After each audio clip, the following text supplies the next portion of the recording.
Thank you, Patrick. Welcome, everybody, to the November 15th regular meeting of Walpole Select Board.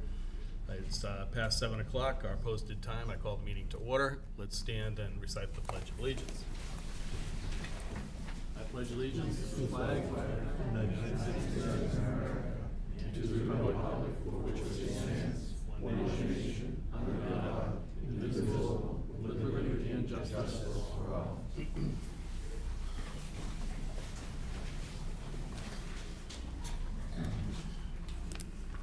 Just a quick public interest item before we get into our agenda. We had a very nice event down at the middle school, the new middle school site today, with the official groundbreaking ceremony. So although there's been site work going on down there for quite some time, as I'm sure many of you are aware, this is the official groundbreaking, so the school is officially off and running, and had a number of people there from our legislative delegation, both reps and senator.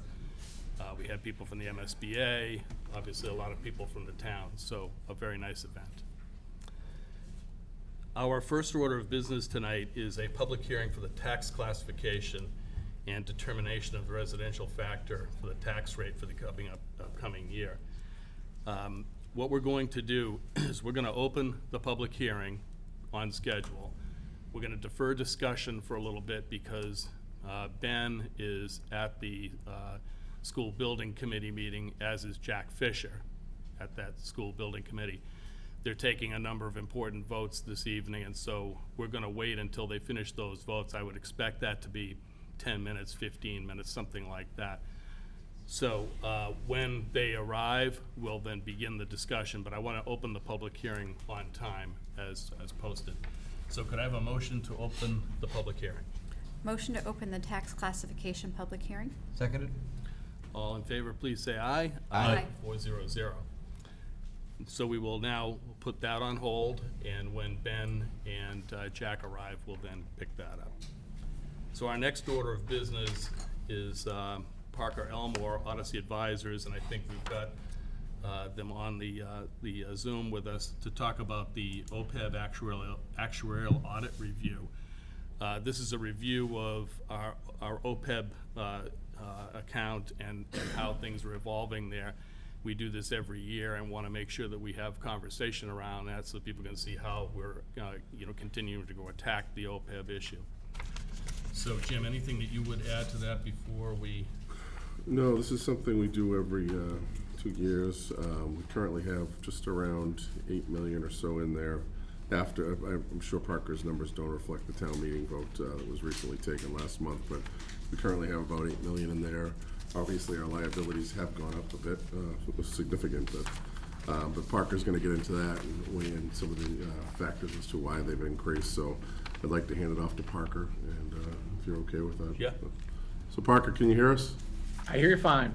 So do you want to walk everyone through your presentation that we worked with you on with Jody and Lisa? Sure. You're going to share a screen here to do that? Okay, looks like I can.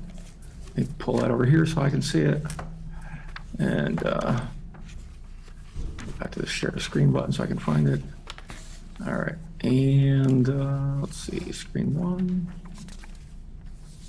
Yeah, that should be so many screens. All right. So you guys can hopefully see the screen here of presentation, which I'll take it back to slide Yes. one so you can. All right. So, well, thanks again for having me out. So OPEB, other post-employment benefits, retiree medical is 99% of it. That's what this is really all about. You, along with pretty much every other town in the city in the state, offers these benefits to your retirees after they leave employment. You guys have actually started to set money aside, so you're better off than many people in that regard. But it's a big number. It's one of the two biggest numbers on your balance sheet, that and the pension plan. And you're addressing the pension plan first because state law says you have to, but you're not ignoring the OPEB. You're also addressing that simultaneously. And when the pension is done, the goal is to then adapt more aggressively to work on this as well. So I'll give you the quick 30-second overview about who our firm is and what we do. We've been around since '98. Just means I've been doing this for a long time. We have 500 plus municipalities we work with around the U.S. We're in offices in Connecticut, Nevada, and we're in 37 states, Europe, South America, Australia. Just means I spend a lot of time on planes. So anyway, what happened? Your OPEB liability, forgetting about the assets for a second, your liability last year was $53 million, now it's $69 million, which the obvious question is, what the heck happened? And we'll talk about that in a second. Your fiduciary net position, which most people call assets, went from 6.4 to $6.8 million. The reality is you and everybody else had a bad year in the market. But the reality is, if you look backward, in 2021, when everybody had a good year in the market, nobody said, oh no, I didn't deserve to make all this money. In 2022, when everybody had a bad year in the market, everyone goes, oh my God, what happened? If you took the 2 years combined, you basically came in exactly where you're supposed to come in. It's just people get a very short-term focus and go, what happened recently, rather than expanding the horizon. So you did pretty much exactly what you were supposed to do. So your unfunded liability is about $62 million. Again, it's a big number. There's no question about that. We'll talk about why that is. Much of this is assumption driven. And again, hopefully the assumptions come in better than expected and these numbers will come down, but they are our best estimate as of today. So we'll talk a little about the income side of the equation, which in a municipality means very little, but nonetheless, we are supposed to discuss this. So service cost is the value of benefits being earned during the year by active employees. It was about 1.4 million, now it's slightly above 1.4 million, so that hasn't really changed. The expense, if you were a private company and we're reporting to shareholders, oh my God, our expense went up. Again, this is a P&L type item, which in a municipality doesn't mean a heck of a lot. The key element here, one of the biggest factors that are increasing this is your discount rate went from 6.75 to 6.16. That's the interest rate we use to value all future payments to be made out of the plan. How do we bring those back to today and figure out what they're worth? So a lower interest rate equals a higher liability and vice versa. And so the question is, why did it come down? And we'll talk about that in a few minutes about why that came down. So again, if anybody has questions along the way, chime in. Don't feel like you have to wait. So what happened? The good things that happened is your premiums went up by less than expected. That cut your liabilities by about just over $5 million. That's real cash, actual dollars. So you had good experience. To which you say, if I had good experience, how did my numbers go up? Well, a couple things. One is we found some data issues. Long story short, hire date versus service date. Not going to get too deep in the weeds on it. But by basically people had longer service than we had previously anticipated. That added about $3.5 million to their liability. Some demographic changes. You know, some people didn't leave as quickly as we thought they would. Some people retired a little bit earlier than we thought they would. That added $1.5 million. Now that's actual real cash. But if you took the 5.1 on the good side, the 1.5 on the bad side, you still did $3.6 million better than we would have expected. So that's all good. The discount rate, the discount rate. So that went from 6.75 down to 6.16. That increased your liabilities by $4.5 million. And the key thing I tell everybody on assumptions is these assumptions don't change your cash cost by a penny. If I assume your interest rate is 0 or 12%, the benefit payments you make are identical. So they don't change by a penny. What it does change is when these numbers get reflected on your balance sheet. So they are important for that reason. But the other side of this is the rating agencies also know what the deal is. And so when your interest rates change, they know why they changed. And if you say, hey, listen, I want to game the system and use a 9% interest rate, one is, good luck having, an actuary or an auditor willing to sign it. But if we get past that part, the rating agencies also aren't going to buy it. They're going to adjust your numbers to a more realistic number. So you don't get any benefit out of trying to game the system. They know what they're doing. Last one is, short answer is, based on research that we found over the last several years, older individuals use a higher percentage of medical care costs versus younger people. So there's a slope to the aging curve. In the past, say an 80-year-old, we might assume would have 3 times the medical costs of a 25-year-old. Now that's closer to 4. So the slope of that aging curve means the retirees take up a larger portion of the claims in your population, therefore your OPEB liability goes up. Now again, maybe over time, your people retire just won't go to the doctor. Maybe they'll all be extremely healthy. Maybe, nobody goes to the doctor. I will tell you, break it down to the most individual level of all. We just got our healthcare renewal last night, 19.4% going up for this year. So healthcare costs are going up. When you have 8.5% inflation in the general economy, healthcare costs generally run above general inflation. So the last couple of years we've had of low inflation, I would take the other side of that bet going forward over the next 3 to 4 years. So expect to see some healthier increases than what you've seen previously. Again, hopefully not, but I will just tell you, my clients are seeing a lot of that, and we've seen it for our individual firm as well. So what goes into this witch's brew that we put together to create all these numbers? You know, how do we take all this data we get from the town, all this stuff we get from the insurance companies, all this information? Well, of the key assumptions we do all this stuff is the interest rate. As I said, 6.16%. That gets calculated in a very mechanical way under GASB standards. There's really 5 key elements to go into that, which are: how do you invest the money? How aggressive are you?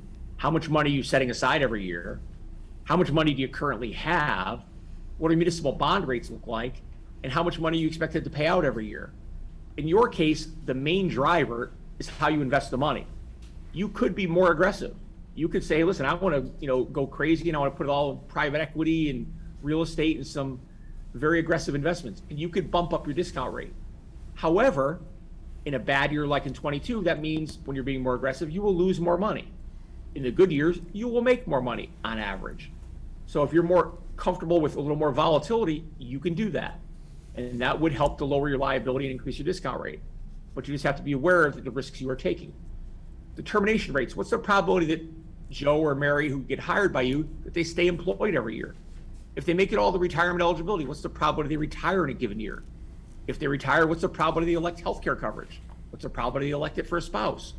And what are healthcare costs going to go up every year?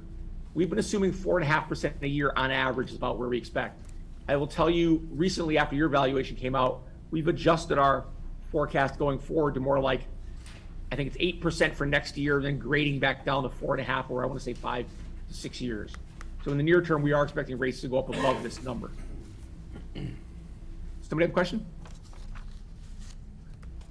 All right. So what do you guys offer? Your guys' healthcare plans for an active employee is about $870 a month.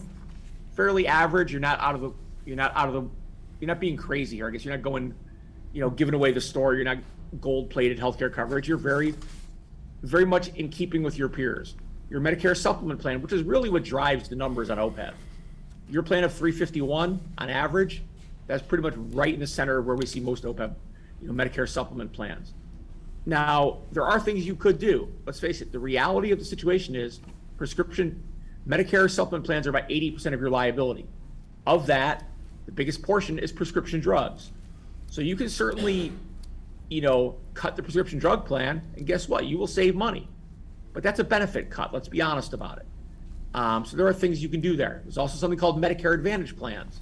You see Joe Namath, J.J. Walker, and seem like every other one-time celebrity on TV advertising these things. And they are fine plans. I mean, 42% of senior citizens are in these plans. However, for a group plan to work, you have to understand the fact that they are more of an HMO model than go at any doctor you want model. So again, they can be cheaper, but let's be real. They are cheaper because we are restricting the number of doctors you can go to, or we are restricting the benefit levels. That's how they're cheaper. Insurance companies don't decide just to make less money, and doctors don't decide to take less money. That's not how the real world works. So, how do we all compare? I would tell you that we work with a whole lot of people. 81% of them are less than 20% funded, 72% are less than 10% funded, 28% are less than 1% funded. So most people are really just beginning on the funding journey. You guys are at 9.87%. So you guys, if we go back a slide, you guys are basically at 9.87. You're in just beyond the top quartile. So you're about the top 30% of people in the state. So, when you feel like, oh my God, we've done nothing, we have so much further to go. Yes, you have further to go, absolutely. However, you are actually addressing the issue. And the rating agencies look at that and go, hey, these guys have a plan. They've both started the plan, and they have a funding policy to help them get there over time. So you guys are actually doing the right things. So, again, whenever we compare to peers, we try and pick people we think are either reasonably close or same size or whatever. Your discount rate is 616 compared to the statewide average, you're far better off, and that's only 4.3. People like Stoughton are obviously a lot less because they're not really doing much in the way of funding. People like Holliston and Foxborough have been much more aggressive on the funding side, so they get a higher discount rate.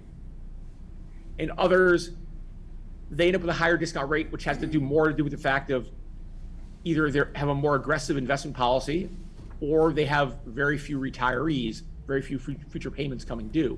So everyone's situation is a little bit different. But again, I talked before about this service cost, the benefits being earned by active employees. It's about $1,900 per employee.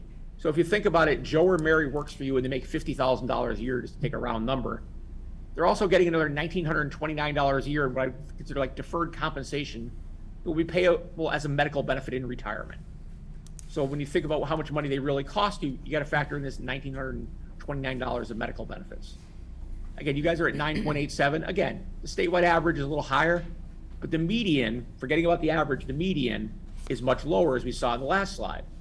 There are some people, we have, I want to say 3 clients right now that are over 100% funded, but they are unique situations. You know, they're not big, huge towns that have, you know, socked away a boatload of money. No, they're people who have unique situations where they had some money or they have very small plans.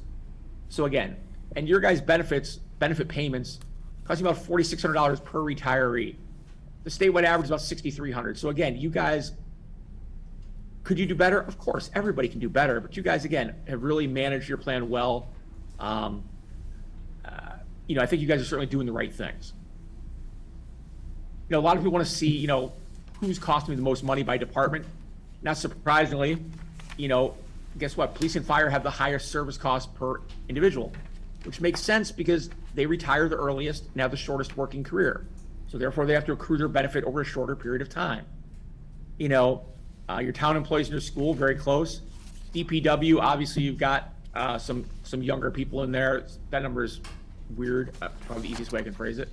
There's just something weird about that number with the population you have. And the all important, you know, we're doing all this money, we're setting all this money aside. Does it ever end? Well, here's the deal. When your pension system is fully funded, what we've been told is you guys are going to redeploy the savings over to OPEB until such time as OPEB is fully funded. As you can see here, by 2041, OPEB reaches full funding. Because, you know, before then, you'll have about 10 years of taking those pension benefits and moving them over. Now, again, we'll see what happens in 2030 when the pension money is available. Do you actually do that or not? I mean, obviously, we planned on that for the next 10 years, but we'll find out, you know, the select board in 2031 might say, yeah, guys, not going to happen. You know, again, what happens in 2031, we'll worry about it in 2031. But as of right now, that is the plan. And so you guys are getting fully funded by the late 2030s, assuming everything comes to pass. Now, again, is everything going to go exactly as expected? Absolutely not. I can't tell you what's not going to go as expected, but I can assure you that I do not know when every single person in your plan is going to die, or when they're going to leave employment, or when they're going to retire. You know, we make our best estimates at any point in time, but assuredly, I do not have Nostradamus level forecasting where I can predict everybody's behavior exactly when things are going to happen. That's really what I got. I know there's probably questions you're going, why doesn't this guy shut up? Why do you keep talking about this stuff? So, questions, comments, concerns? Parker, thank you for taking us through that. That was helpful. I know I have some questions. I'm sure the rest of the board do as well. Before we go there, though, Jim, anything that you want to add to what Parker just told us? No, just that this is our second time around working with Parker. He's one of the experts in Massachusetts on this stuff. You know, I was concerned, obviously, at the 69 million, the liability there. But he makes some good points. Obviously, the plans have gone up. People are living longer.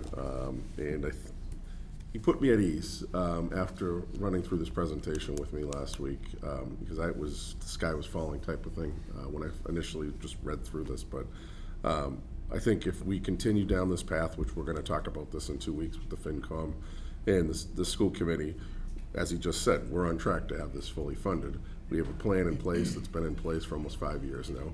It's a solid plan. We can make some changes to it, but I think we continue to stay the course. That would be my recommendation with it, and keep funding it as we go. And once 2030, 2031 falls off, the county gets fully funded. We take that 4, 5, 6 million, whatever the number is at the time, and put it right towards OPEB. So, but again, it's pretty far away, so we'll see what happens.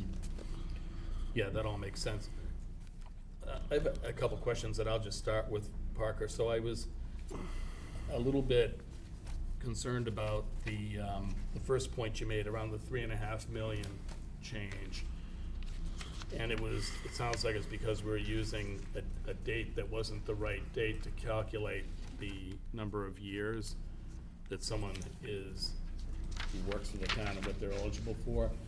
So I Yeah. guess the obvious question is, how do we know we have it right now? Well, we went through quite a bit with your team on this to, figure it out. So the short answer is, in your system, you guys have a service date, you have a hire date, and the issue is that Mary Jones or John Smith, whoever they are, maybe they get hired at the school department initially, but now they're over in water and sewer.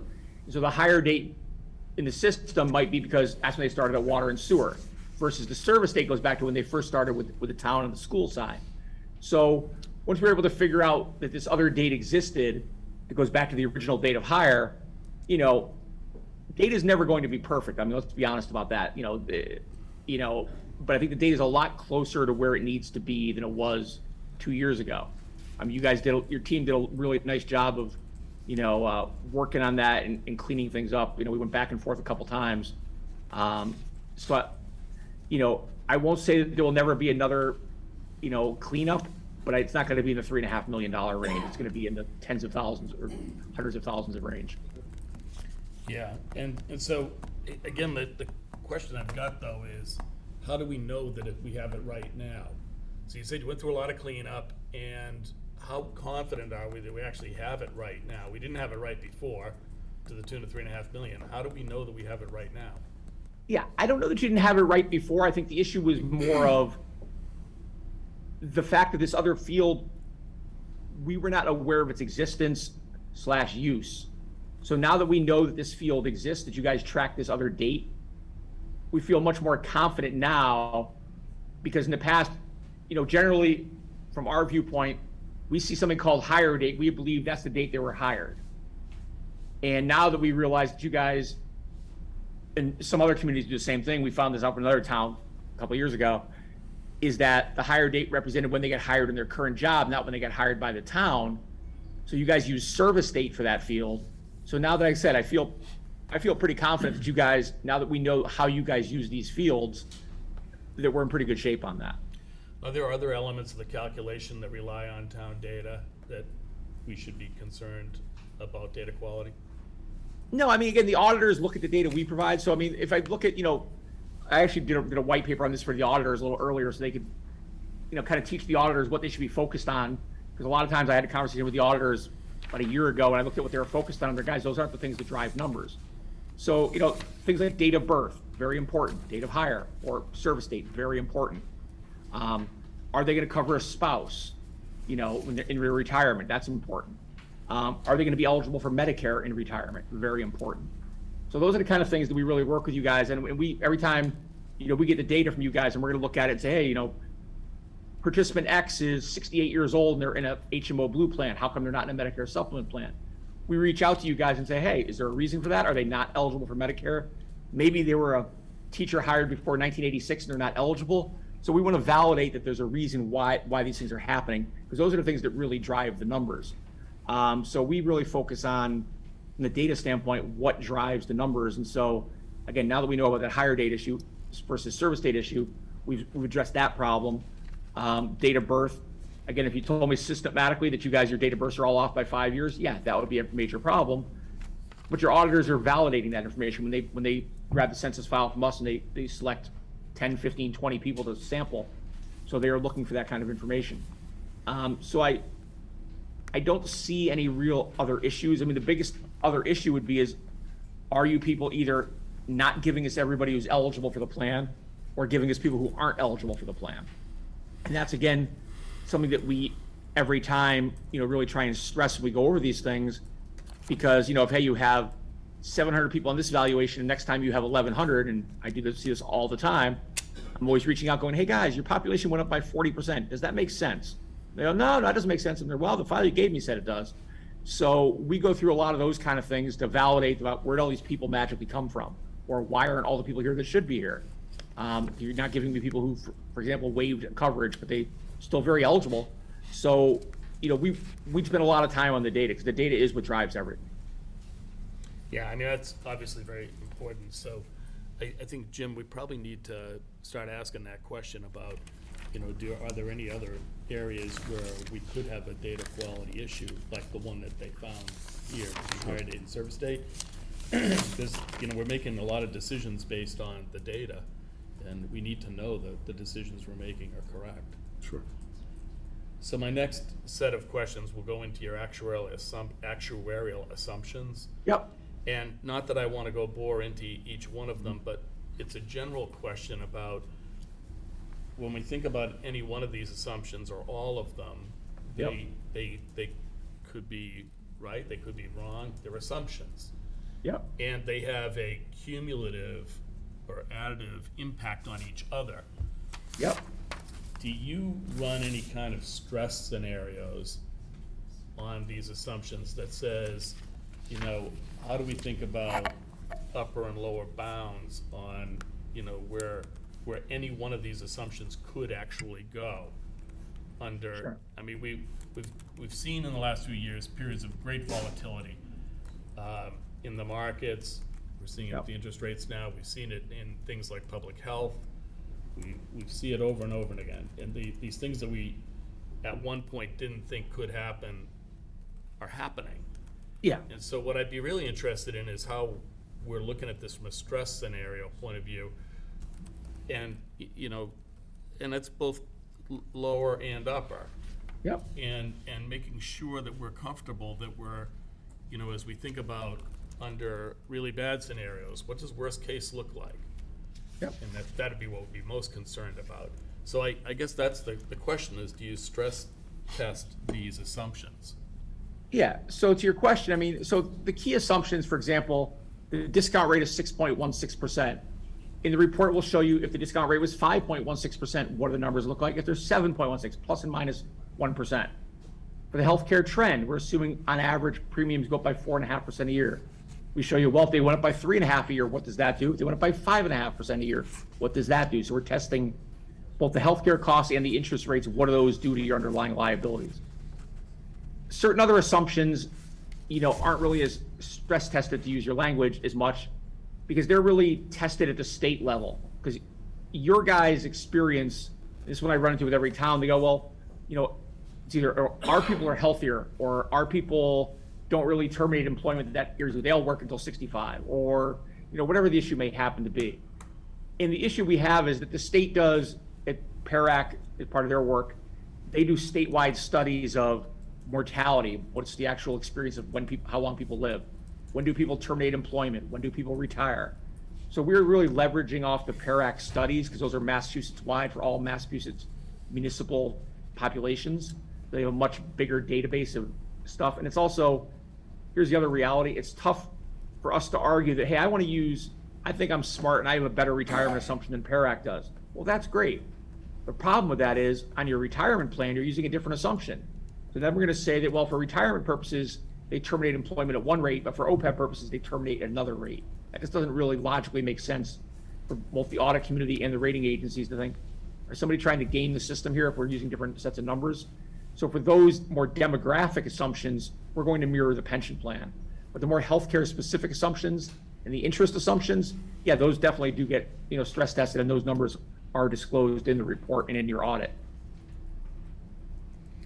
I'm thinking going forward, we need to see some of that.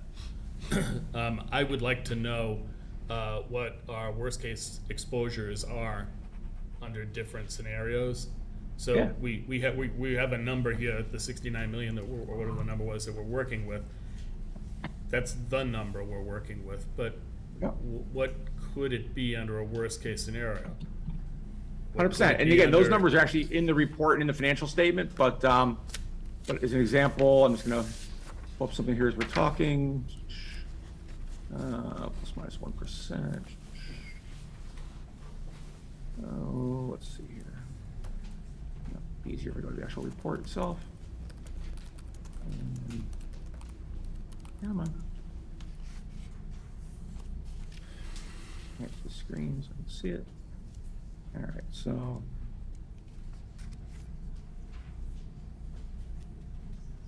So as an example, in your case, like your liability, your net liability is $62 million right now. If healthcare costs went up by 1% a year above what we thought, it goes to 73 million. If they're 1% per year less than what we thought, they're at 53 million. And the interest rate works very much the same way. We're at 6.16%. If that went to 7.16, your liability would go to 54 million, and at 5.16, it goes to 72 million. So again, it gives, for you, and more importantly, the audit community and the financial community, some idea about going, hey, if these actuaries are just being overly generous with their assumptions, it allows them to effectively create their own set of numbers based on that. We provided them the tools to do that. Okay, so I won't beat it to death, but the fact that those are in the financials doesn't mean we've seen them as a board. And, No, I understand. And what I'd like to think is that as we're having these types of conversations that you're bringing to us, oh, and by the way, if this happened, if this happened, if this happened, this is what the number could actually look like. So board, as you're thinking about this, you need to be contemplating these more worst-case scenarios. This bolsters the argument for the approach that we've been following. Because Yep. we've been fairly aggressive on going after the OPEB. And some people have asked us, are we making more of this than we need to, and do we really need to put this much money in the OPEB? It would be helpful for us to say, yes, but you realize these are assumptions that are at work here in this model that leads us to the number of 62 million. And if ABCDFG happened, that number could be 83 million. So Well, I just real quickly give you an example of, and I just want to see if it made it into this report or not, because we just recently came up with this newest assumption. So under actuarial standards is a new thing you're gonna see in your pension plan now. It's called the LDROM, or low default risk obligation measure. We're showing it in OPEB plans as well. So if you were not funding, so we say, hey, we're not gonna fund anymore. It's like, it's too much. We had to go back to using the municipal bond rate. That's $69 million, now goes up to $92 million. So by virtue of funding, you knock $23 million off your liability just by funding. So that number, we put that in the executive summary of the report now, just so people have it, so they can realize when people tell you not to fund, you go, that's fine. Just understand we'll have to book another $23 million in the balance sheet if we decide not to fund anymore. Okay, thank you. Let me open it up to other members of the board. Mark? Yeah, I would just start off by, I agree with what you were asking, Jim. You know, the two things that drive the amount of money we have a liability for is discount rate, which is really the stock market going up and down, bond market going up and down, and healthcare costs. I think that, I like the idea of in the future getting those, 1% higher, 1% lower numbers as well.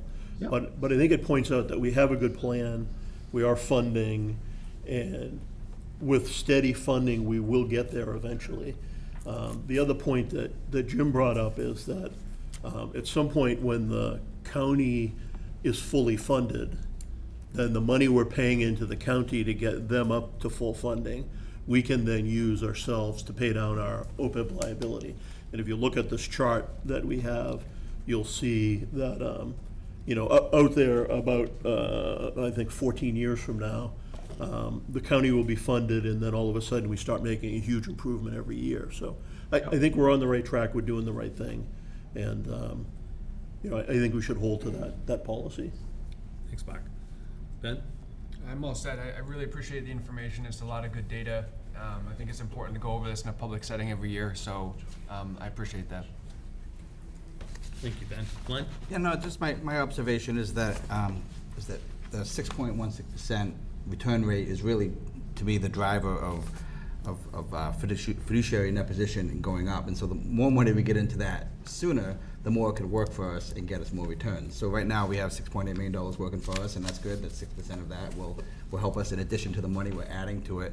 But we just want our money to work for us earlier, and then the more it can compound, the better off we'll be. Yeah, I mean, clearly, earlier, the more we put in earlier, the less the faster liability comes down. It's like anything, right? It's hard to do that.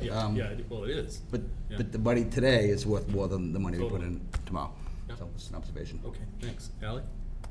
Just a little bit to play off, I mean, this is great information. I think we do have a great plan with these risk factors. And Jim, the questions you brought up, what are the worst case scenarios? I think that will help lead our discussion when we meet with FinCom to see, can we be more aggressive? What else can we do? Because there's a lot of variables that can change. Jody, I understand you wanted to raise a couple of points.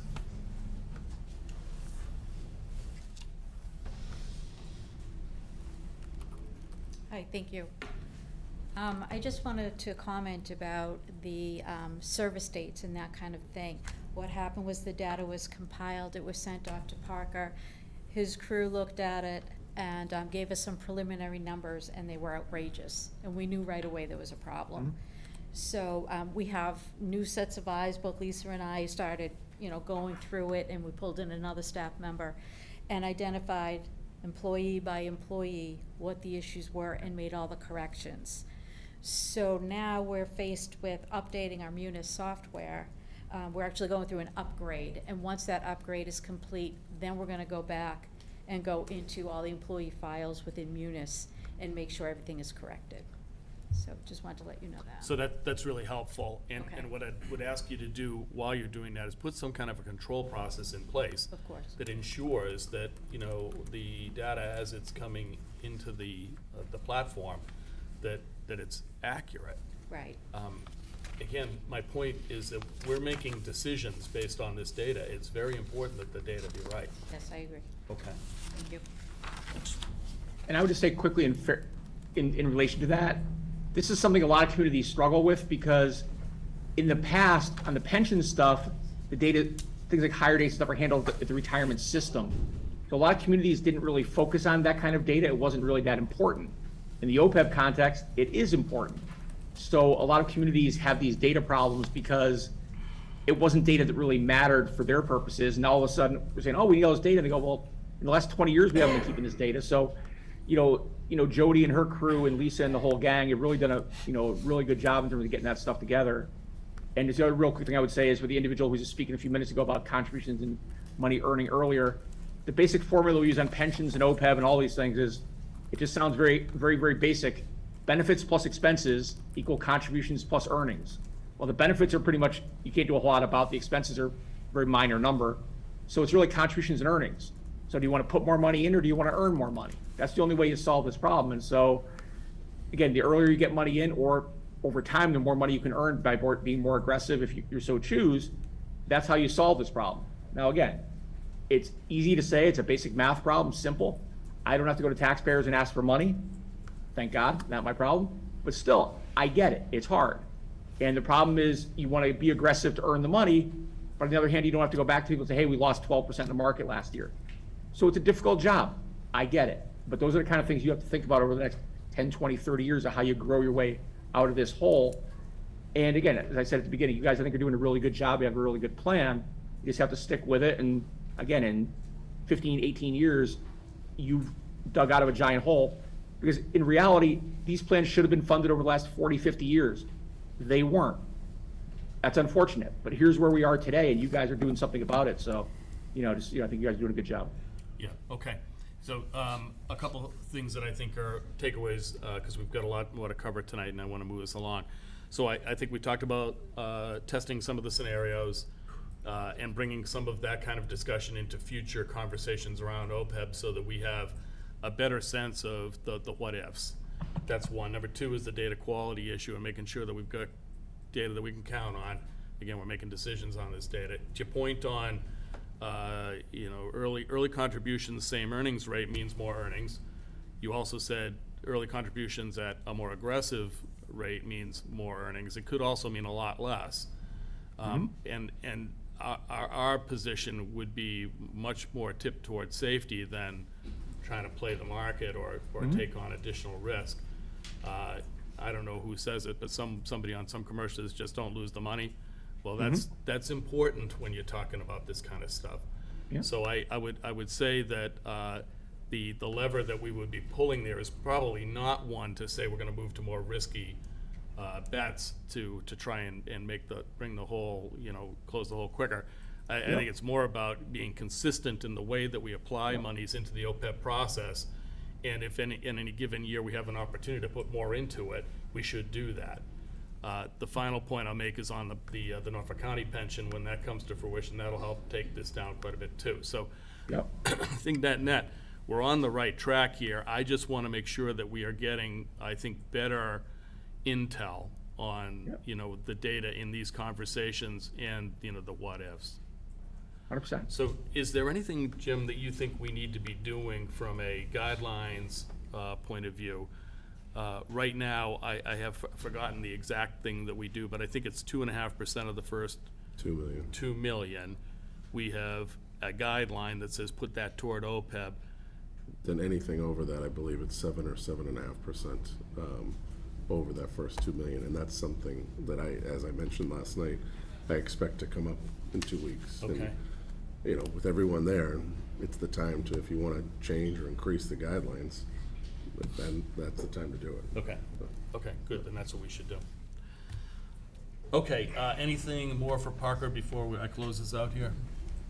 Parker, thank you for taking us through that. I appreciate it and look forward to future conversations on the topic. Sounds great. If you need anything else, you know where we're at. Have a great rest of your meeting. Thank you. Thanks. Good night. Thank you. Thanks. Okay, we now have, Ben has joined us and Jack is also here, so we've got all the people that we now need to go into the discussion that we have for the public hearing. So we opened a public hearing earlier and then deferred while we waited for you and Ben to come. You're now here, so why don't we go ahead and get going into this discussion around the tax classification?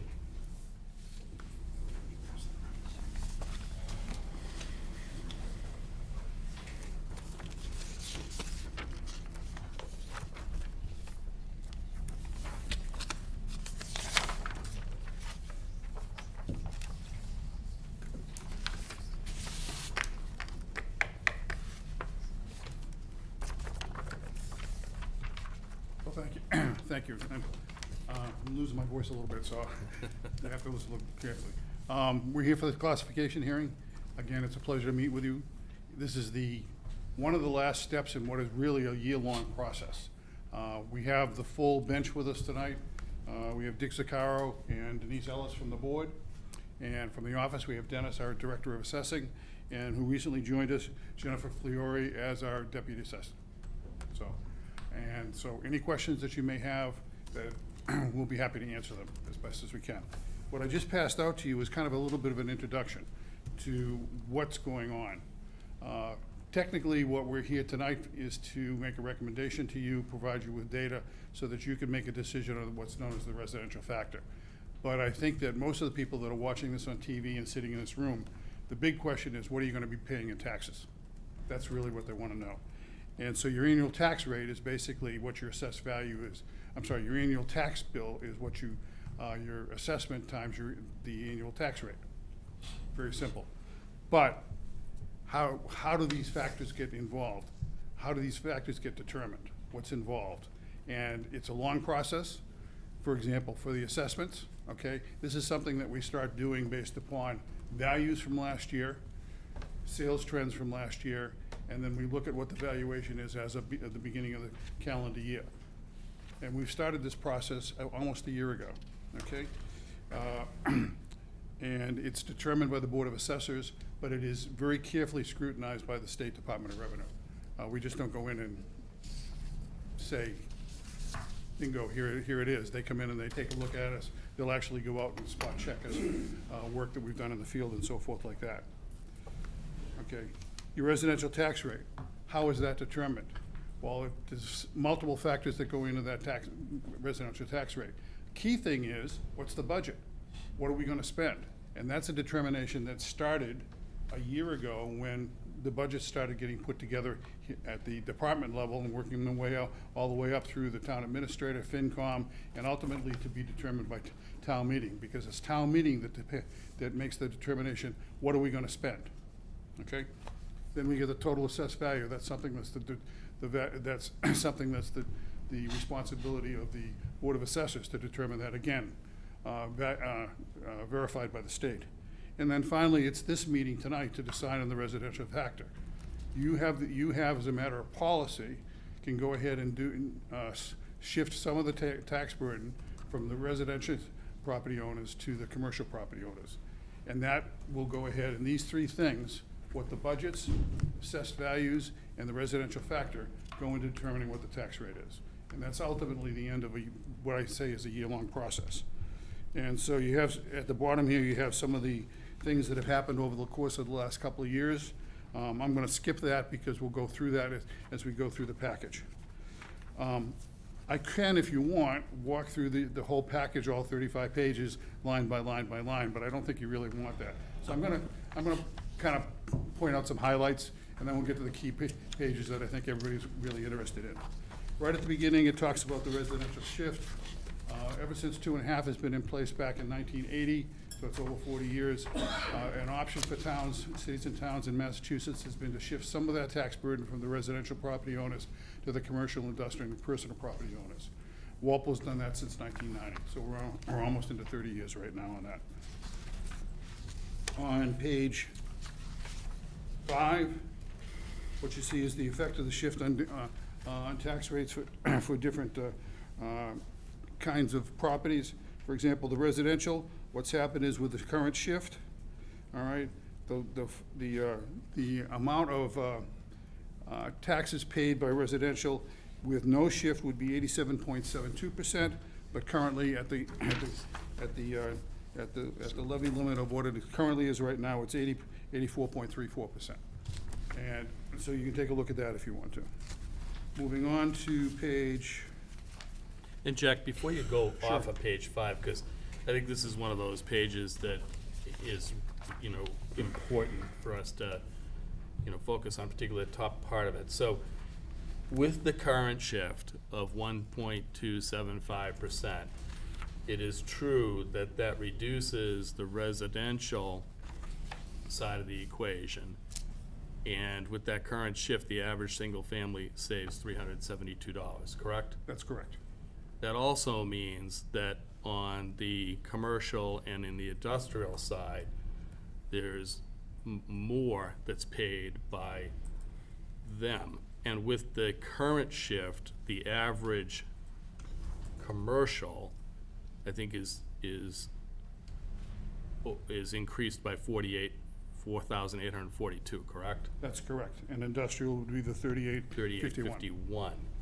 And the reason those numbers are so different, the difference in the residential down 372 and those other two up thousands, is because the number of commercial and industrial entities that we have compared to the 6,500 residential entities, that 6,500 is pushing a lot. Even though it's $372 on average savings, it's a lot in aggregate that moves over to a couple hundred commercial entities that then absorb that, Yeah. correct? Basically what it is with no shift, the assessed value for commercial, industrial, and personal property is about 13%. Okay, so if you think of it that way, for every dollar that you save in residential, you're gonna increase your commercial for the same valuation of around $7.50. Okay? And which is why the numbers go up so dramatically Yes. as you change the shift on the commercial and the industrial. Right, Okay, thank you. okay?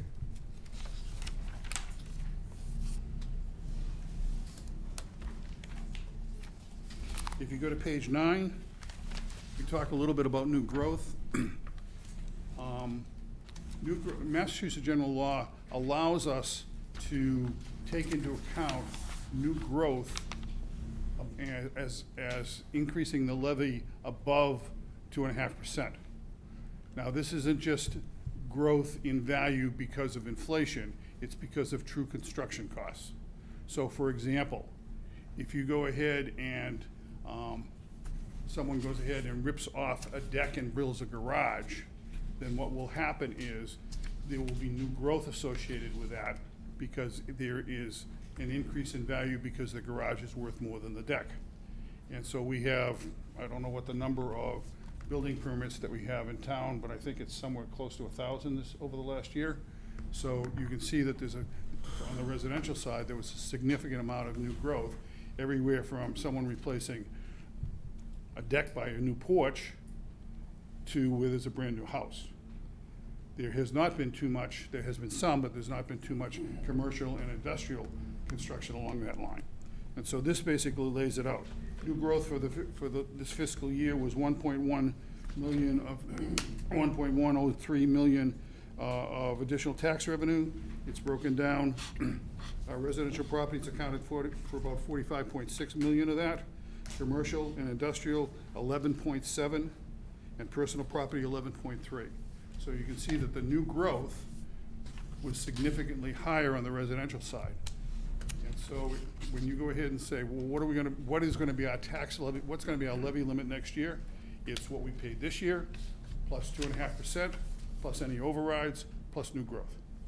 And one of the things I can tell you, just as a matter of experience that that all assessors have gone through, is the state takes a very, very detailed, hard look at new growth, because that's above the 2.5 limit.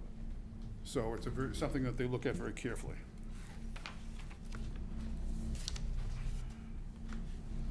If you go to page 12 and 13, we talk about the shift, 1.1, 1.2, 1.3, and so forth like that. When you actually get around to making that decision and voting on it, you don't vote on a shift, you vote on what's a residential factor, which is a weighted reciprocal of that shift. So for example, if you take the current one, which is on page 13, 1.275, what happened last year was you actually voted on a residential shift of 0.9615. So when it comes time to make a vote, I'll encourage you to use the right number. On page 15, this looks at various shifts, okay, and what the impact would be on the residential properties. Current shift of 1.275, there would be $673. And then if you go to page 18, this has commercial and industrial. So at the current shift, all right, the average commercial property is worth 1.216 million, and the increase is $398. Industrial properties,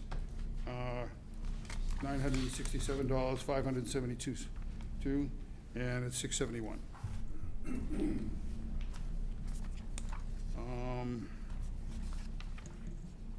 There's always a question of who are the largest taxpayers in Walpole, and that's on page 21. Enstar and Eversource, huge. And one of the questions that I think was asked when I was here last week, and I just want to emphasize this, is that condos, condo developments and so forth like that, if they're residential, they do not count as commercial properties, unless it's, for example, as a store or something like that. But, so when we've had these large condo developments in the last 3 years in town, and those are all residential. On page 23, we have the history of what the tax rate shift has been.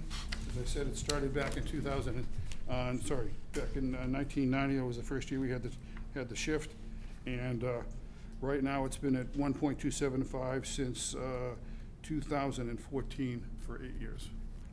Okay.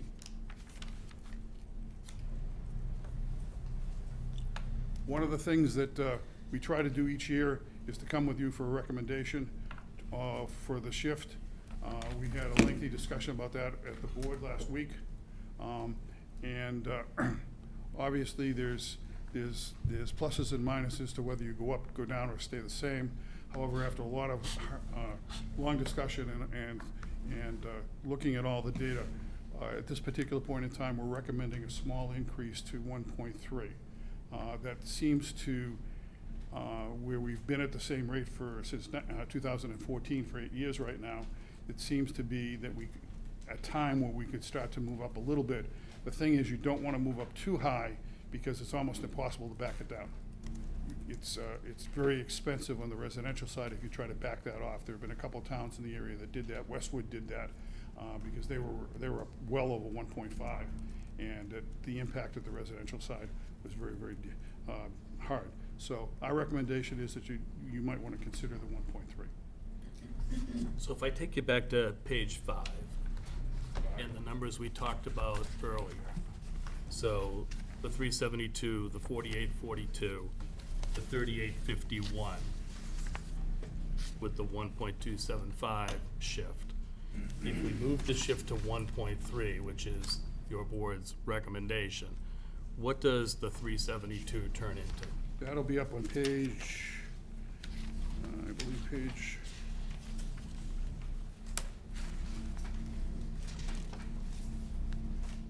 15.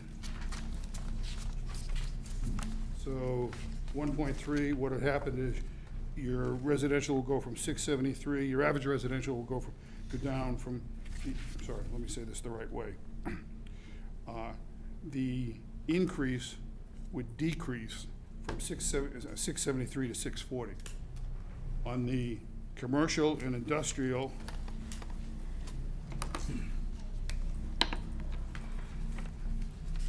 commercial, it would increase from 398 to 836, and for industrial, it'd go from 671 to 1,020.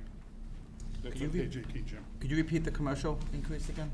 Could you repeat the commercial increase, Commercial 398? increase would, right now, it's at the current rate of 1.275, it would be 398.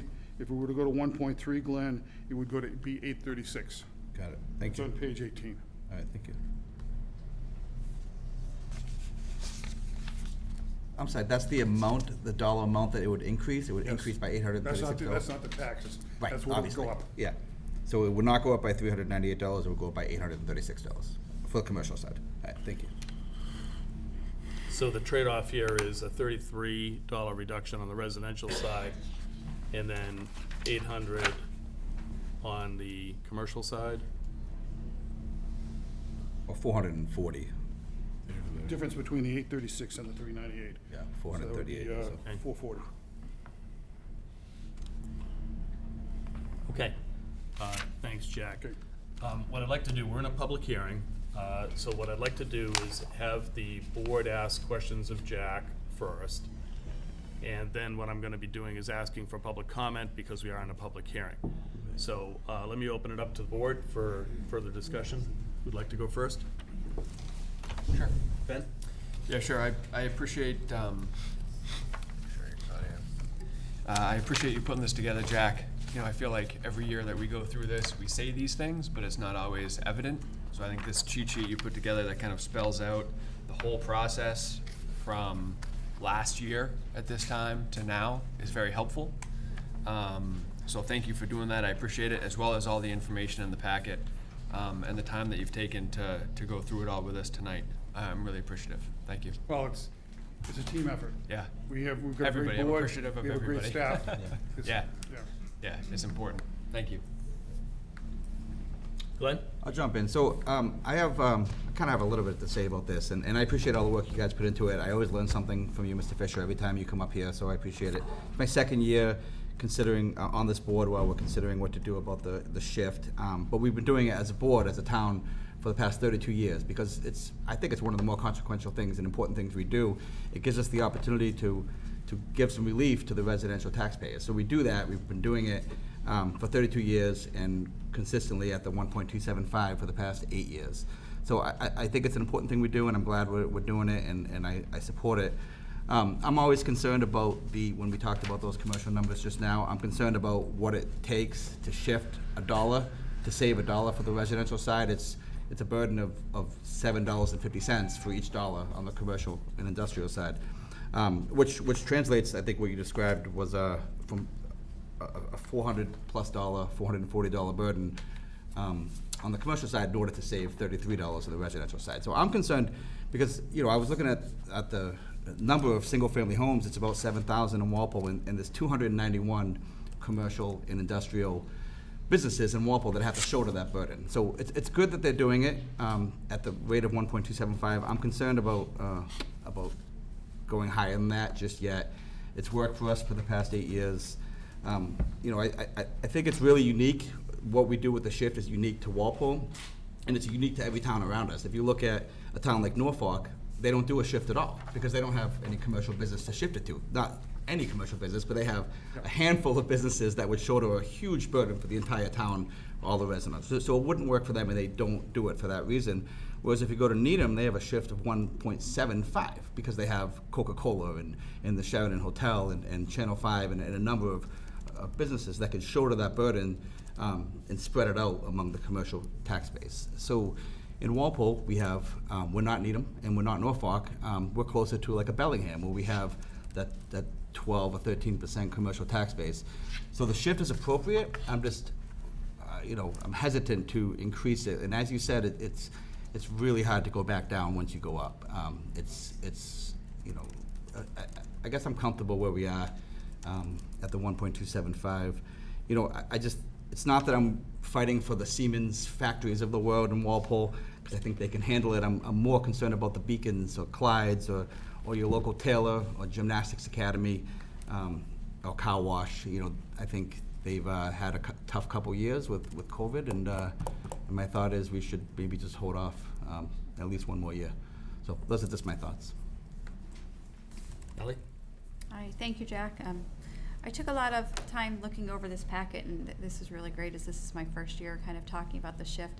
And a lot of the factors that Glenn just mentioned about how many households we have, I kind of looked at that average household, which you put down as 663,000. I thought, well, that's about 68% of our households fall on that line, or are a smaller amount.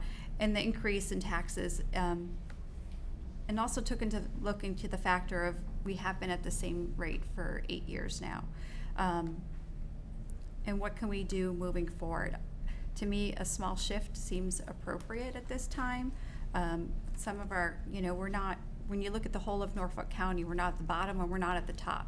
And there's obviously a lot of communities in Norfolk County that do not have much of a commercial base, so they do not have a shift at all. And nor do we have the commercial base of a Canton, a Dedham, Norwood, Westwood, which have a much higher shift. I do worry about our small businesses and what else can we do for them. And you and I spoke about, the small commercial exemptions and things like that. And I think this goes into some of our other discussions of, like, for future talk is master plan. What can we do for zoning? How can we expand our commercial industry? Where can we have flexibility in some of our bylaws that we currently have? But this is a lot of great information for tonight. Thanks, Ally. Mark? Yep. So, thanks, Jack. I appreciate especially that you gave us the material last week, so we had the week to dig through it. So I'm going to say kind of what I said a couple of years ago. I would like to hear from economic development if there's anybody here that would like to speak to that. But I do worry about driving some of the small businesses out of town, since a $1 shift results in a $7.50 increase to them. So I'd probably be leaning towards staying the same, which is what I've said, 8 years in a row, probably, or 7 years in a row, because we don't want to drive the businesses out of town. I know a lot of those businesses have worked really hard to stay in business, especially over the last 3 years. And I know the real estate owners have worked hard to try to fill the empty storefronts and the empty buildings. And I appreciate that. That's a great thing to have more people working in Walpole. So, but I don't have any questions, but I would lean towards staying where we are with the current shift. Just as a follow-up on that, so if we were to change the shift and we see, an increase in the tax burden in the commercial and in the industrial space, which is what we would say, and if that translated into companies not being able to stay in business or deciding to go elsewhere, what would happen? So if you had 110 left, so you only have 90, what happens to what is the impact on the 90 of having 10 leave? Just in general terms, Jack. Well, what will happen is, if 10 leave and the property either goes into foreclosure or is vacant, then that affects the valuation associated with those properties, which could generally start to depress the assessed values for the remaining properties. But would it also be true that the remaining, unless we change the shift again, that the remaining businesses would then pick up more of the burden from the residential side? Well, even if it's vacant or in foreclosure, they still pay taxes. Okay. Okay. So it doesn't necessarily translate to, They would have to actually get rid of the property? yeah. Yeah, okay. So, Okay, gotcha. All right. And the land, the land is the land, that's never gonna go away. Right, okay, all right, that's helpful, thanks. Okay. Okay, so what I'd like to do now is open it up for public comment. Can I just get a show of hands as to how many people would like to speak to this? May I say a few comments as a Board of Assessment member? You can, Dick, hold on 1 second though. So anybody else that is, like, I see another hand, so 2 hands, 3 hands, 4 hands? Okay. And good. economic development And too would be economic great. development. I'm just trying to get a sense of timing here. So, Dick, why don't we start with you, because you are on the Board of Assessors, and then we'll go to the broader. I appreciate it. You bet. First of all, I'd like to commend Dennis and his staff. They did an outstanding job. There's a lot of information they have to put together. They very professionally did it. So we should all be happy with that Board of Assessors office. The only thing I would caution you on, if you keep the same tax shift, if you look at your tables, a shift of 1.275, which I believe we've had over the last 5 or 6 years, the residents will unfairly burden the increase by 7.87%. And if you go to the commercial rate at 1.275, the commercial properties will only increase 1.81%. And I'd like to point out we have a lot more residents than we have businesses.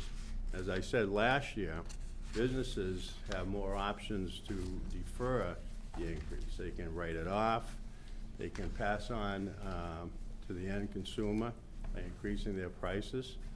So I would urge you that. Actually, the vote was 2-1. We were close when we spent a lot of time going over the shifts. Jack and our newest board member voted, I believe, for a shift at 1.30.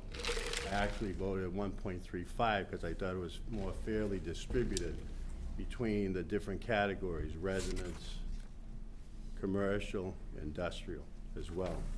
And the other thing I would really strongly urge you to do, and obviously we can only recommend to you, it's your decision in the end.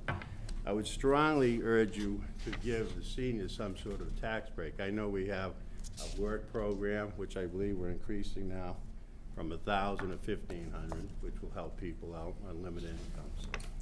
But the state of Rhode Island, actually where our director lives, they have some legislation in place that when you turn 65, based on some certain income limitations, they actually freeze the tax rate and your assessed values, as Ben, I think, last year stated he was interested in looking into.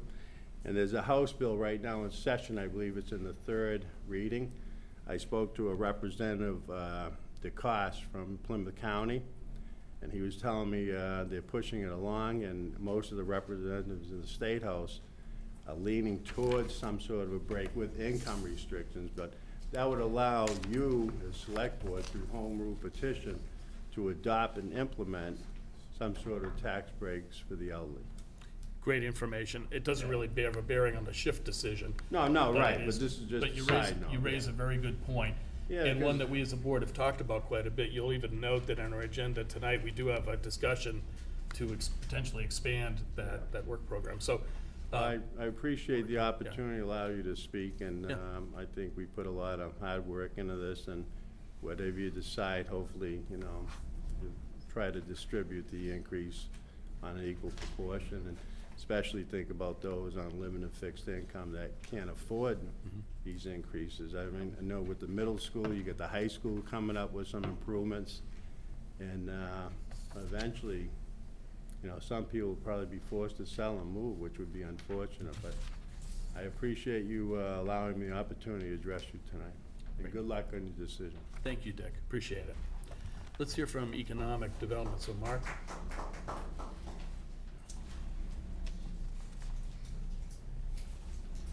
Hi. Hey, Mark Romeo, Chair of Economic Development. Haven't seen a lot of you guys in a while, but nice to see you all. Welcome. And the new folks. Just wanted to give you an overview. We submitted a letter, our recommendation. That recommendation was to stay where we are with the shift. People expect economic development to say, no, we got to protect businesses at all costs.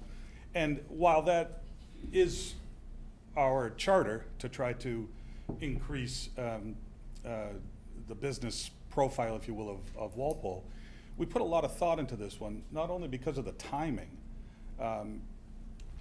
but the future of the current small business owners and large businesses that are in Walpole. So I thought it was important for me to come and just explain to you what our thought process was. And it was really very simple. I think that increasing the shift at this point, not only is gonna put a burden on the small and mid-sized business, I forget who said it, but our large businesses, Eversource, they're gonna be able to absorb that. They're not gonna like it. No one likes their bottom line to go up, but they could absorb it. But there are people out there that, as was mentioned, are just coming off the worst 2 years of their business career, a lot of them. A lot of people didn't make it through. And while a shift doesn't look like a lot of money, anytime a bottom line moves for a small business, it makes a big difference. And with all respect, Dick, you mentioned something really interesting to me because it was part of my process. I don't believe this shift is going to have the intended consequence that they think it's going to have. They're saving on average, what was it, $34 per household average. And we know that the commercial shift is higher, but $34, as Dick said, if I own a Dunkin' Donuts in town and my taxes go up, I'm gonna add that percentage on to every cup of coffee. So the residents of Walpole are gonna pay that one way or another. They are not gonna see that $40 savings because every time they go out and pay the meal tax at Dunkin' Donuts, every time they stay in a hotel around here, they're gonna pay the 6% to Walpole, but it's gonna be up. It's gonna be up from where, because they have to make up that tax shift addition. So I don't think it's gonna, if I thought it was gonna solve the problem, because I know I think there's an override this year that's also coming into play for the school, is that correct? So that's bumping the residential taxes as The middle well? school override The from middle last year. school From override, last year, yeah, it's yeah. taking effect. So, and again, I view that stuff as a public trust. We have to do that stuff, it's important. So I understand the reasoning that they want to do maybe a shift now. But I think the burdens on, I don't think it's going to have a big impact on the average residential taxpayer. Secondarily, coming off the 2 years that the small business has had, I think it's really bad optics and the wrong time to start raising the taxes for the commercial. Some of these guys that have LLCs that might be doing more than $1 million a year, they still live like you and I. They don't live in castles, okay? But they're getting hit with another 4% from the state, possibly, on their personal, if their LLC comes in as personal income. So these guys are getting it from both sides just because they own a business. So those were the reasons why we thought doing that today, I mean, 1.275 is still fairly significant. And it's helpful, it's been helpful over the last eight years, but going up to 1.3 now doesn't sound like a lot of money, but for small and medium-sized businesses, we feel that it's gonna be a real obstruction to them, being able to continue to do business the way they do, and it's hard for us to look at economic development, to look at new businesses coming into town and say, Walpole's on your side, let's do this. Yeah, after COVID, they raised they adjusted the shift up on you guys, but don't worry about that. Everything you've heard about Walpole is not true. This is a great place to do business. I feel it is a great place to do business. And I want to make sure that it stays that way. And hammering down on the commercial and industrial business right now, I think is a mistake, and we voted unanimously to keep it where it was. So hopefully that kind of gives you an insight to where we were coming from on it. It's very helpful, Mark. Any questions at all? Questions for Mark? Thanks. Thanks. Appreciate Okay, it. let's keep moving. Who'd like to speak first? The people who raised your hands earlier? Sure. Step right up to the mic, please. Tell us who you are, and let's hear what your thoughts are. Good Thank evening, you. everybody. My name is Linda Coletti. I live in Precinct 4. And I just want to say thank you very much for some of the help that we're getting on our taxes already, for some of us. I realize that we're all in trouble with the way the inflation is hitting us all. I realize that for some of us, some of you who have stocks and IRAs and savings, you're probably tapping into those, and it's not a comfortable feeling. It's just not a comfortable feeling. Some of us, we don't have any of that. Some of us don't have anything left. And so for seniors, it's got to be, we've got to find a way to help the seniors and maybe go along with some of the things that Rhode Island has done for people over 65 who have owned homes for 10 years or longer. They do not have to pay taxes. And it would help us survive and live a better quality life. Because some of us, personally, cannot tighten our belt any tighter than it already is. So we need your help. Now, you mentioned the fact that you don't want to go up on commercial taxes, but you'll go up on residential taxes. This is not good. This is not fair. As it is, if they go up on their coffee, like the example this gentleman used, I won't be buying coffee because that's how bad things are for me. I have to watch, some of us have to watch every penny that goes out. So I'm asking you to please, let's move faster. Because if we put this in place tomorrow, it'll be in place for you when you retire.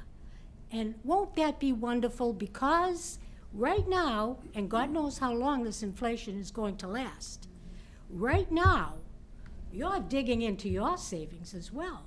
And your IRAs might be being cashed in, and your stocks, etc. So when you reach retirement age, you're gonna love the fact that you won't have to pay taxes once you reach that age. And it'll help you too. It'll also help you in the long run. So please, please, move a little bit faster for the seniors and anyone else who may fall into that category of limited income. Thank you, Linda. Thank you. Appreciate it. Who'd like to speak next? Sure.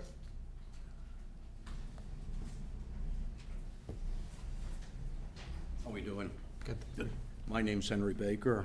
I'm a businessman. I've been in town since 1994. I moved into town in 1999. 75 years old and still running a business and looking at some point to stop. And at that point, we're on Social Security. And at that point, it gets rough because the money will be really, really tight. And when I say tight, I mean we'll be down to about $600 at the rate you guys are going with the spending, okay? We talk about a taxing problem, but we also have a spending problem here. And the taxes just keep on going up, and they go up high, and they go up high regularly. And the thing that I saw that I really couldn't get over was the Siemens deal and the multi-million-dollar giveaway on a 20-year deal to a multi-billion-dollar biotech firm from overseas, and we give them a zero on it. And that's on the backs of the seniors, and it's on the backs of the blue-collar working class, the guys who are on the lower end of the scale. And there are a number of families here that own properties that are in that under 70,000 category, although we have a very nice high medium income in this town. But those people get clobbered, and that's unfortunate too, and those are the people I identify with because that's where I'm at, and that's where I've always been. Every year, we have a surplus. And on that surplus, every year, we ask for an increase in the tax rate. But the surplus is proof that we're overtaxing. You can't have a surplus every year and then raise the taxes on the surplus. It doesn't make sense. So I come from the point of view of I watch this and I try to make sense out of it, and I understand what's going on because I wrote the appropriation accounting system for the city of Newton back in 1978. I understand the concept of appropriation accounting. I understand how, what it takes to work the numbers. And this doesn't make a lot of sense, okay?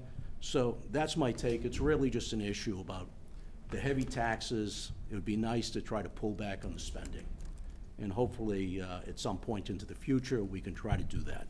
Great, Okay, thank you, Henry. Thanks, Henry. Is there anybody else who would like to speak? Okay, could I have a motion to close the public hearing, please? Motion to close the public hearing? Seconded. All in favor, please say aye. Aye. 500. So now the board will discuss, based on all the input that we have heard from you and from the Board of Assessors and from our assessor, we'll talk about now how we're thinking about this, and we will then take a vote. So I'm gonna throw it open to the board for final comments. Ally, anything that you would add to your earlier comments? I think no matter whether the shift, if we vote to go forward with increasing this shift to a 1.3 or remain the same, I think no matter what, it's a difficult decision to make. Residents in town, there are many residents in town that are struggling and hurting, and I certainly hear you. And for small businesses that have come off COVID and are struggling in that sense of trying to get back on their feet again maybe, or keep their doors open, I hear that too. So I think no matter what, it is a very difficult decision, and I put a lot of thought in it when I went through the packet and reviewed everything. Great, thanks, Ally. Glenn? Yeah, no, the Assessors Board, you guys did a great job with your recommendation. Packet has a ton of information. We really can't say we're not educated on the subject. I think my biggest sticking point is that there hasn't, if we change the shift, there should be a corresponding change in the makeup of Walpole's commercial or residential tax base. And really, if we can get more commercial tax base, that would allow us to shift it and have the burden be less. I haven't seen that. I think if anything in Walpole, we've seen an increase in the residential tax base. We've all seen the residential developments. So, I just think the burden would be shouldered too much so on the commercial tax base. It's kind of just mirroring my comments from before. So I would like to keep it the same if possible. Thanks, Glenn. Ben? I don't have anything to add, Jim, thanks. Yeah, I would just say I appreciate the people who came and spoke today. I think that's always very helpful. I think one of the hard things this year, and as I said earlier, I'm leaning toward, I'm going to vote for keeping the shift the way it is. But I do recognize that one of the things that makes this year particularly hard is the rate of inflation, the rate of heating oil costs going up, food going up. Everything is sort of going up at the same time. And that does put a huge extra burden on people. We are going to vote right after this on some senior and veteran, increasing the work-off amount. And, if it does clear the legislature, I'd be very interested in taking a look at what else we may be able to do for seniors going forward. I know Ben has talked about that multiple times over the past couple of years. So if that comes to fruition, that becomes an option. I think that's something that I'll be very interested in. I know the board would be very interested in looking at as well. So, thanks. Thanks, Mark. So likewise, I would be very interested in hearing about what comes out of Capitol Hill, and if it gives us an ability to create further assistance for seniors. Your points are all well made. I would be willing to support that. Our board has been, and town meeting has been very supportive of all of these types of programs that have come along. And I would expect that as we have our conversation about that expansion of the senior and veterans work-off program, that we'll see further support there. So that said, though, I'm gonna vote to support the current shift of 1.275. And then after the board votes and we determine, what we're gonna do going forward, Dennis, I would ask you to just spend just a couple of minutes talking about the programs that we currently have available for seniors, and just making sure people know where to go and look to get information around, what those programs are, because I think these are very valid points and things that, we need to make sure that we're doing our level best to make sure that everyone is aware of the programs and that those who are able to can take advantage of those programs. We're not in the public hearing anymore, but I'm gonna give you a little attitude, but just please be brief. Okay, so the work-off program is wonderful. However, there's not enough jobs, and they get a lot of people who get them don't even need the extra money. But that's okay, that's fair, they wanna be fair. But I haven't been chosen to be in the work-off program for several years. And I'm the one who's hurting the most, me and others. Okay. And so we need to fix that. Yeah, I agree. Thank you. Okay, I would ask the board for a motion to maintain the current shift at 1.275. We'll see how the board votes on that. If that fails, then we'll have further discussion about what else we would like to do as a board. Jack? What you really need to do is. You're right. With a shift of 1.275, Yeah. a residential factor of 0.9615. 0.9615. Thank you for that correction. That is correct. Okay, is that a motion? I can make the motion if you'd like. If you'd like to, Glenn, that's fine. Okay, I'd like to make a motion to adopt a shift of 1.275 with Wait a minute. Wait. 0.9615. Okay. No, that's the factor. I was gonna. Factor. I was Oh, you're gonna- reading I was the whole gonna- thing? I was gonna get Oh, to I'm that. sorry, you're reading the whole thing. Oh, sorry. Okay, Sorry. go ahead. A motion to adopt a shift of 1.275 with a residential factor of 0.9615 for fiscal year 2023. I'll second that. We have a motion and a second. All in favor, please say aye. Aye. Opposed? No. And abstained? The motion passes 4-1. Thank you. Dennis, could I ask you to just spend a couple of minutes touching on those, or am I putting you on the spot? I can do it. All right, Jim, I just Not to wanna, upstage you, I just wanna make sure, I just wanna make sure we're following up on some of the feedback that we got. John Dennis mentioned with Council of Aging Director Carey that we have some sort of meet and greet at the Council of Aging to go over this. Great, okay. I think that'd be really smart. So some of the programs we do offer is the tax exemption for older citizens, tax deferral for older citizens, seniors, circuit breaker credit for seniors, the senior property tax work-off program, elderly housing, surviving spouse program, disabled veterans, blind persons. We expanded this probably, actually, I think it was around the time of the Siemens TIF, after that was passed by town meeting. So that's, I think I almost counted about almost 10 programs right now. Something that the Board of Assessors through Dennis and the board themselves came forward with was let's increase the senior tax work-off program from $1,000 to $1,500, which I think is a great idea. That's on your agenda to be considered tonight. We have been following the senior tax means program that is Representative Rogers has been great to work with this. Like Mr. Baker mentioned, I believe it is in its third reading. It's been going on for some time now. Our hope is that it does get passed at the state level because it'll be a lot easier for us to bring forward to accept a town meeting just simply as a mass general law. So those are a few of what we've been working on over the last few years and what's upcoming. So. Great, thank you, Jim. And that's all available on our website. All I did is go to our website and I just typed in tax. It was one of the first things that came up. I think it's really important that we continue to talk about this and push it and promote it and make sure that we have great transparency on where these programs are and how to access them. And I like the idea of having some meet and greets at the senior center to talk about that, and would really strongly urge us to do that. Okay. Yeah. Sure. We also have a taxation aid committee that we have about 70 grand in that fund that people contributed years ago.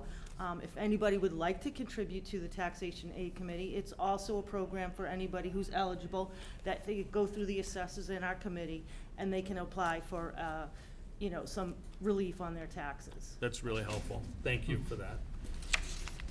Okay. So with that, Mr. Chair, I just need one more motion for, so we can submit this to the state, that we had the right there, the first one. So I'm just going to read the motion. Motion to authorize the town administrator to submit the results of this hearing on behalf of the Select Board to the Massachusetts Division of Local Services Gateway System. Seconded. Motion and a second. All in favor, please say aye. Aye. Opposed? Abstained? 5-0-0. And we need this one to be If second. you'd like to expand the tax work-off program. Motion to expand the maximum amount a qualified volunteer can earn from $1,000 to $1,500 in property tax relief. Seconded. Motion and a second. All in favor, please say aye. Aye. Opposed? Abstained? 5-0-0. So we just voted to increase the work-off program from 1,000 to 1,500. Again, I think that's evidence that we're supportive of your concerns, Linda, and we will continue to do that. So thank you for your comments, I appreciate it. Okay, that concludes the discussion around classification and so forth. We've already handled our 7:30 appointment. So 7:45, we have a vote to promote firefighter paramedic Albert King to the rank of lieutenant. So I believe Chief Bailey is around. Thanks, Jack. I just asked Patrick to bring them along. Okay. They're all waiting outside. Okay, okay.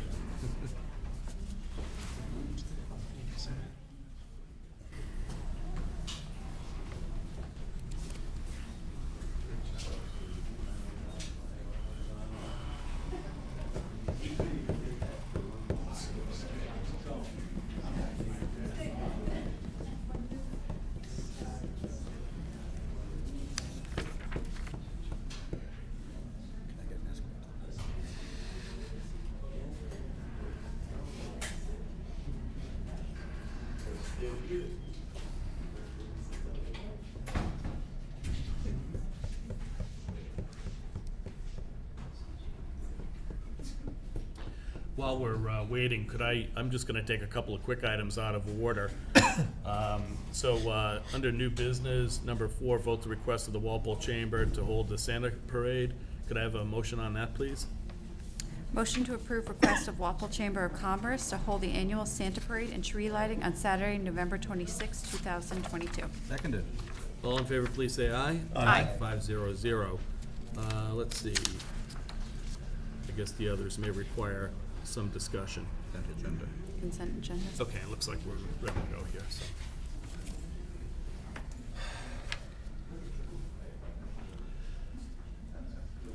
Okay, Chief, you all set? Yes. Excellent, thank you. Welcome. Welcome, and thank you. So tonight, we're before you with with Al King. Al has been with us since 2010, and he is up for promotion to lieutenant. He has worked very hard for this and has held various positions within the department, and I'll let him do the rest of the speaking. He comes from a very large firefighting family, and most of them are here this evening, and I'll let him Wonderful. expound upon that. Great, Al? thank you, Chief. Hi, Al, how are you tonight? Good, how are you? Great. So maybe just spend a couple minutes talking about yourself, your career, just so people can get to know who you are, and we can as well. Sure. As the chief said, I started back in 2010 here with Walpole. I did a couple of years previous to that in Halifax with the fire department. I also spent some time with AMR in Brockton as a paramedic, as an EMT as well. Currently, I've been working here for just over 12 years. And I also have been teaching in Bridgewater at the State Fire Academy, and also working for Greenwood Fire Apparatus, teaching and doing various pump testing, things like that. Awesome, yeah, you've got a great resume, and we've Thank you. appreciated your service so far here in the town. So you're, highly qualified, and we're pleased to have you here tonight. I know the chief mentioned you have a lot of family members here who are firefighters. Could you just do a quick rundown on, what the background on that is? Sure. Do you have all night? They're all yours? My father was a Quincy fireman for 43 years. He just retired about 3 years ago. Both of his brothers are, one was Boston, one was Braintree. They're both retired as of now. And now I have a cousin and a brother who are both on Boston. That's awesome. That's really great. Questions for Al from the board? Anybody? I just say congratulations. Thank you. We're lucky to have you. Yeah, Appreciate it. well deserved, and congratulations. Thank you. Okay, Ally, can I have a motion, please? Motion to promote firefighter paramedic Albert King to the rank of lieutenant. Seconded. Motion and a second. All in favor, please say aye. Aye. 500. Congratulations. and welcome. Congratulations.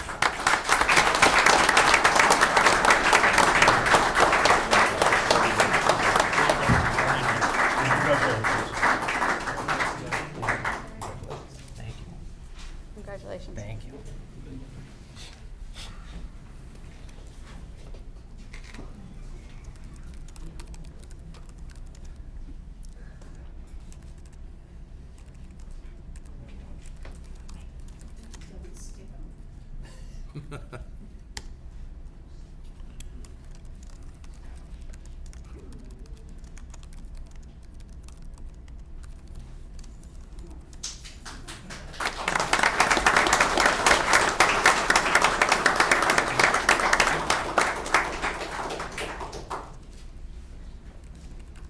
Thank you very much. Thanks, Chief. Thanks, Chief. Outstanding. Thank you. Congratulations again.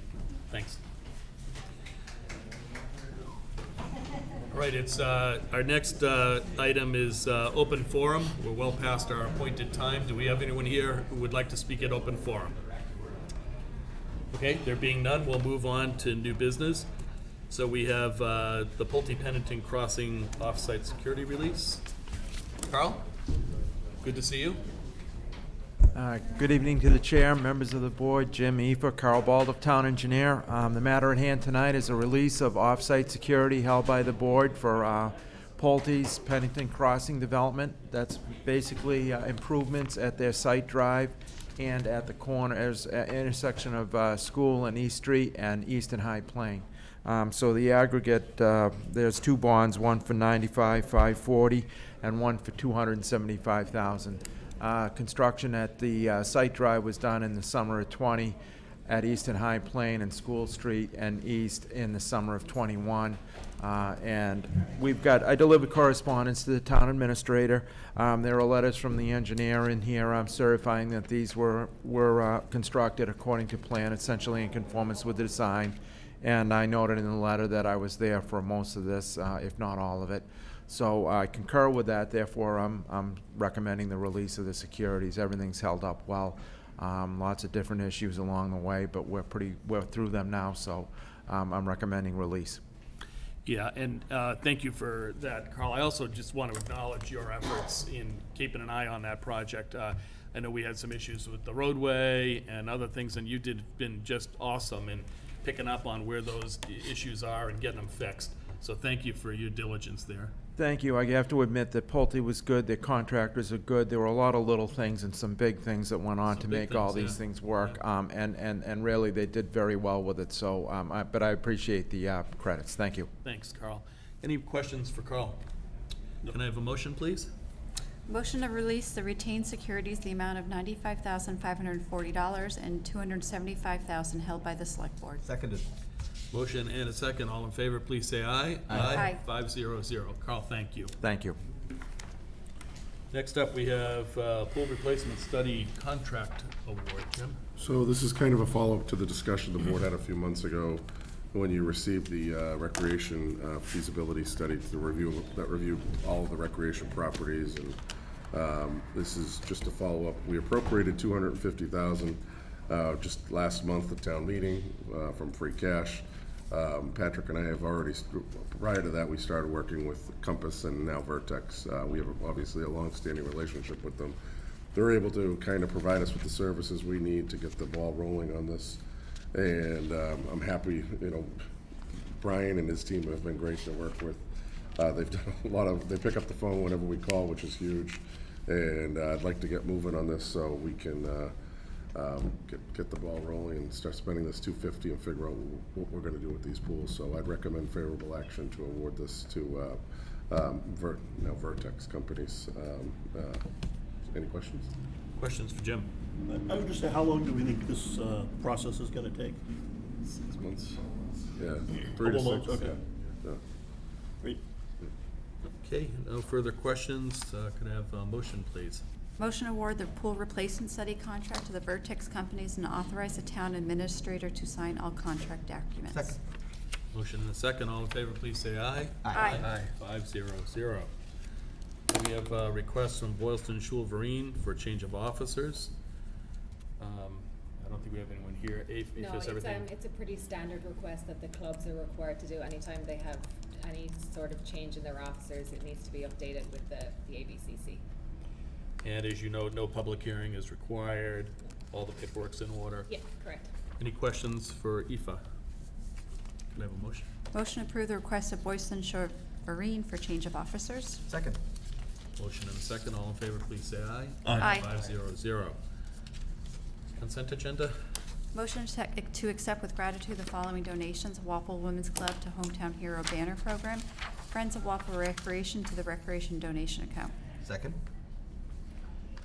Motion and a second. All in favor, please say aye. Aye. 500. Minutes? Motion to approve the minutes of October 25th, 2022 as presented in our packet. Second. All in favor, please say aye. Aye. 500. Jim, Town Administrator's Sure, report. just a few items. Jim, as you mentioned, tonight was the groundbreaking for the middle school project. I'm really pleased with the way this project has been going. The School Building Committee's been working very well with our design team, the construction team, and obviously the project manager, and it's just, so far, so good with this project. The last bids are due in on January 15th. Hopefully, we're still on track. We do have some reserves and everything set aside, but I'm just pleased the way everything's going, and the way today went off. Patrick and Mary Mortali upstairs did a great job organizing the groundbreaking, and just thank both of them for their efforts. So. Yeah, it was a really nice event, and importantly, I was talking to Brian Jarvis afterwards, and there are a number of towns that are going through similar projects that are not faring anywhere near as well as we are in terms of the bids, and there are some that are over by tens of millions of dollars, which is just astounding to me. But I feel very good about where we're landing on this, and the ability to stay within the budget and the ability to deliver the building, at this point is looking very strong. So I feel that the overall process we followed was really good, and I think helped us avoid some of these challenges. I also spoke with the representative from the MSB and got similar feedback that the work that the town's been doing has been really strong and is resulting in these good outcomes in terms of the 90% designs and what we expect to happen through the bids. So a really good job by everybody who's been involved in that. Okay. Route 1A project. The Route 1A construction work all the way down to the town line. I'm pleased to tell you that it seems as though the bridge is going to be completed by Christmas time. That's what MassDOT followed up with me this week and confirmed that they're still on track to have that. A few weeks ago, the board expressed concern over the conditions of the road. As I share those concerns. They advised me that they've been given the green light to go ahead and have the area from just about the Aggie School down to the railroad bridge milled and paved right before Thanksgiving, right after Thanksgiving. So we're not dealing with these horrible conditions. It's a temporary fix, but at least it's going to be better than it was last winter. It's horrible to go down there. That would be great. That would be a big improvement. Yeah. It's not good. Yeah. So as far as the left turn up onto North Street, they're hoping that they're going to be able to get the conduit in there, and they may keep the bridge, that roadway closed. We all agreed if they can't get the work done and the conduit laid, we're not going to leave that area closed. I want to have it open. I've talked to both chiefs, even if we have to close it again, but they don't want to open it for a few weeks and close it again. If they can get everything nice and tight and get it done, that's the game plan, but that's still very much up in the air, but they're making progress there. So meetings with the Finance Committee last night, we met with them to discuss DPW, fire, and police. That meeting went very well. We're set to meet with them 2 weeks from now to go over some of the school committee's needs and to lay out discuss some things about the long-term debt for the town, OPEB, and plan going forward into FY24. Looking forward to that. Downtown traffic update. Carl and I met with McMahon Associates to listen to their findings in regards to Phase 1 and to some of their recommendations as to Phase 2. But I know you had asked about what are we doing with this next $250,000 that town meeting granted to us. So I've asked them to come before your board on 12/6 to present the findings and provide you with some of their recommendations as to how we can get the best value for that remaining $250,000 down there. A lot of it has to do with installing some handicap and ADA accessibilities on some of the traffic signals, providing new and updated software to the traffic signals to allow them to sync much better. The wayfinding program, Patrick Duchesne's participated in the meeting, and he gave some really good feedback on that. So it's going to cover a lot of things with those remaining funds. So they're going to be providing that to you. And the Route 1A complex, I'm pleased to report that the Friends Group have gone forward and they received a very generous donation from SM LaRusso for $300,000. We'll be having a grand opening in the spring sometime But in the interim, we went ahead and ordered about $140,000 in workout equipment that the Friends agreed to donate. You're gonna be able to walk around that facility. We placed the order today, work out, continue to walk to another workstation. So I think it's gonna even add to that gym that's really become the complex up there. So more to come, but I was pleased that Justin got the order in time to get it in for the spring. Thanks, Jim. Any Good. questions for Jim?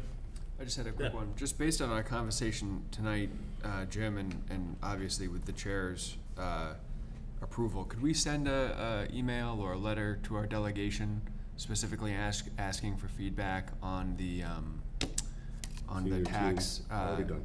They did it while I was sitting. Okay, Yeah. all right, thank you, because I know that Glenn had reached out at one point, and I had reached out, and we've had some turnover in our delegation, and so just getting that back on track, I think, as we know, with the big election a couple weeks ago or a week ago, a lot of that legislation has been kind of wallowing for 2 or 3 months, so letting them know that we're also paying attention at this point, that they're back on track, I think it'd be helpful. So I just sent them, Brianna, who's Representative Rogers' aide, a note, but I'll send them a formal letter to all of them. Yeah.